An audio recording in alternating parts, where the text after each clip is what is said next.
Welcome to another episode of Employment Law After Hours. Today we're super excited to introduce our distinguished colleague, Amanda Waesch, as she helps us create a 5-part series on deviance in the workplace. So for this first episode, we're going to cover drug use, and that's next on Employment Law After Hours.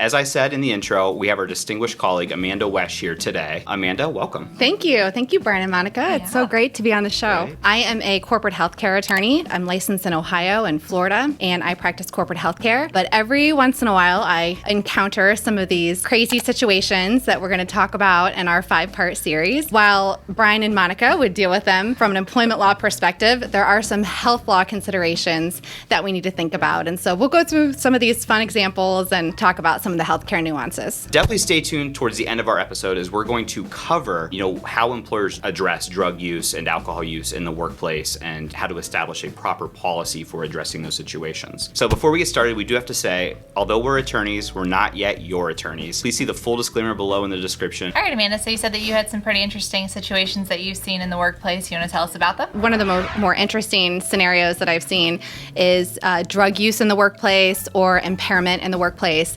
And in healthcare, we may see that a little bit more often. So I have some great examples of cases both in the workplace and outside of the workplace. Your typical impairment situation would be the nurse that is engaging in the drug diversion.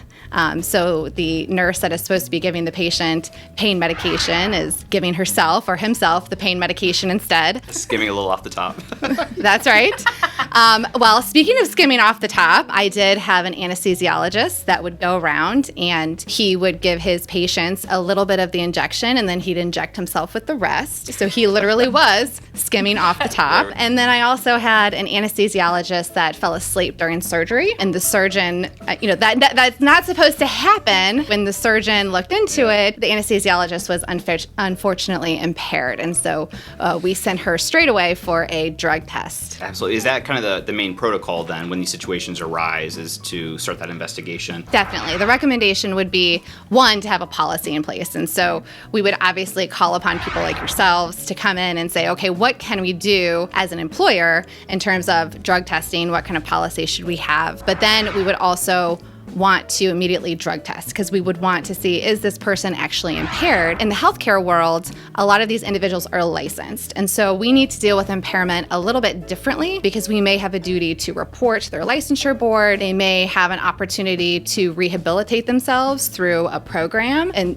that's going to depend on their licensure board and what program they can subscribe to. We're going to want to know what kind of impairment it is. Hopefully they do agree to a drug test. But again, we want to follow our policies. Yes. Here's a good example of what not to do. I had an employer who had an on-call schedule for their emergency department. Mm-hmm. And so the on-call physician came into a call. He was impaired. The hospital staff, instead of drug testing him right away, said, hey, we don't want you to get in trouble, so go home. But the problem was he was under the influence of alcohol, and he got in his car and drove home. So we never want to do that. And so we had a policy, but we obviously did not train very well on that. So a good learning experience for our client. Those steps that you have to take when someone shows up impaired, those vary by state? That could vary by state. So again, from a foundational level, we're going to look to you all as the employment experts or under state law in terms of drug testing. And then we're going to look at the licensure boards, which are going to vary by state,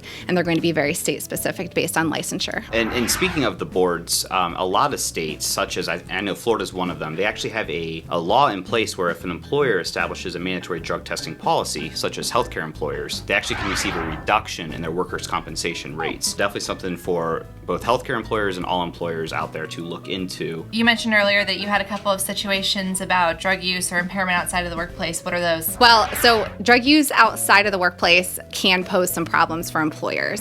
So I have 2 really great examples of employees, and these are licensed providers, using drugs outside of the workplace, and then that kind of bleeding over into the workplace, and the employer is left with determining, how do I discipline this employee and how do I report this?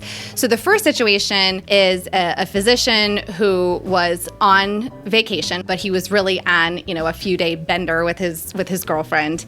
She overdosed on cocaine. He had to bring her into the ER, but it happened to be the hospital at which he worked. So the question is, what do we do? He's an employed physician. He obviously was engaging in illicit drug use, but it was outside the workplace. But we have patients that we need to keep safe, and so we had to look at our reporting obligations. And again, that's going to vary by state law, and we need to follow state law rules as a hospital, and then also respect, the licensure rules and his reporting obligations. Another example I had was a nurse who had an illegal drug problem, and she did self-report to the nursing board, and she was in the nursing board recovery program. The employer found out about it just by happenstance. Can we discipline her as the employer? And the answer in that case was no.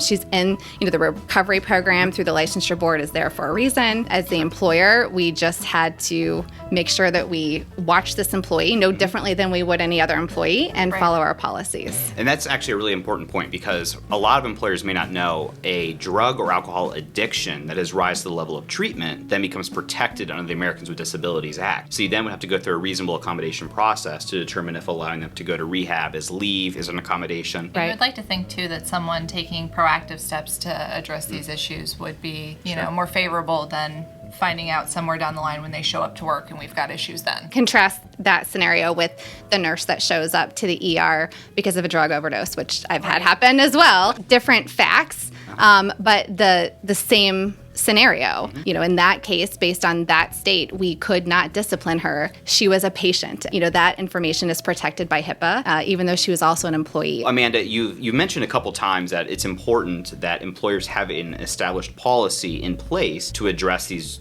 drug use and then also drug testing. I would say the most common policies that we see in healthcare and otherwise involve policies that require drug testing after reports of a workers' compensation injury or on-the-job injury. We'll send somebody for a drug test or alcohol test, as well as reasonable suspicion. So if an employer has a reasonable suspicion, such as in some of the examples that Amanda proposed, then you would implement the reasonable suspicion policy and then send them for a drug testing that way. The third is, random. Random drug testing cases are interesting because oftentimes we find employers aren't actually implementing them at random. They are setting the same group of people that they have suspicions on. It's always those same 5 people who work in the ER. We gotta send them. They're having a little too much fun on the weekends. I guess I'll bounce a question off of both of you because it may differ in the healthcare industry or for a licensed practitioner. But if you've got an employee who you have some sort of reasonable suspicion that they have a drug or alcohol problem or they're showing up impaired, what does it look like if they say no to that reasonable suspicion drug test? What are there extra steps that you have to take if you're going to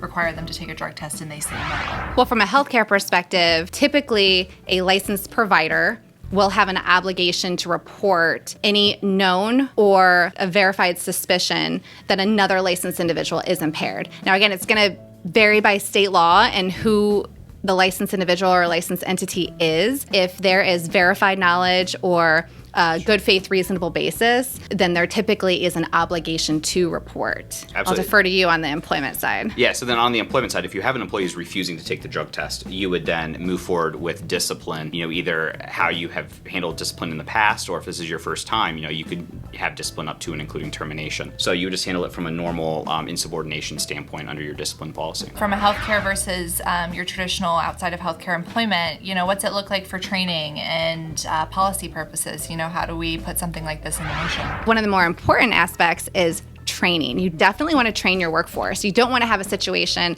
like the example that I provided where the physician shows up to his on-call to the ED and he's drunk and the staff says, I don't want you to get in trouble, go home so we don't have to drug test you. Obviously that's not in compliance with the policy and it's putting him at risk and others at risk because he's impaired and now driving a car home. So you want to make sure that you have training on the policy and that you're making sure that the policy is being followed. Also in that policy, you want to make sure that you have a follow-up next step as a healthcare provider. Do I have a reporting obligation? Do I need to notify or do I need to analyze, anything under the licensure rules? Right. Having the policy in place is all fine and great that you have that in your handbook, but if your employees don't know about it or they're not made aware that, hey, they may be subject to drug testing, it's really just kind of a futile effort. So definitely, as Amanda said, make sure your employees are aware that you do have a drug testing policy, what that policy is, and that you will enforce it. So I think that's all we have for you today on Employment Law After Hours. Again, don't forget to subscribe. This is a 5-part series, so we got 4 more coming for you over the next 4 weeks. So subscribe so you don't miss out on that, and we'll see you next time. Thank you.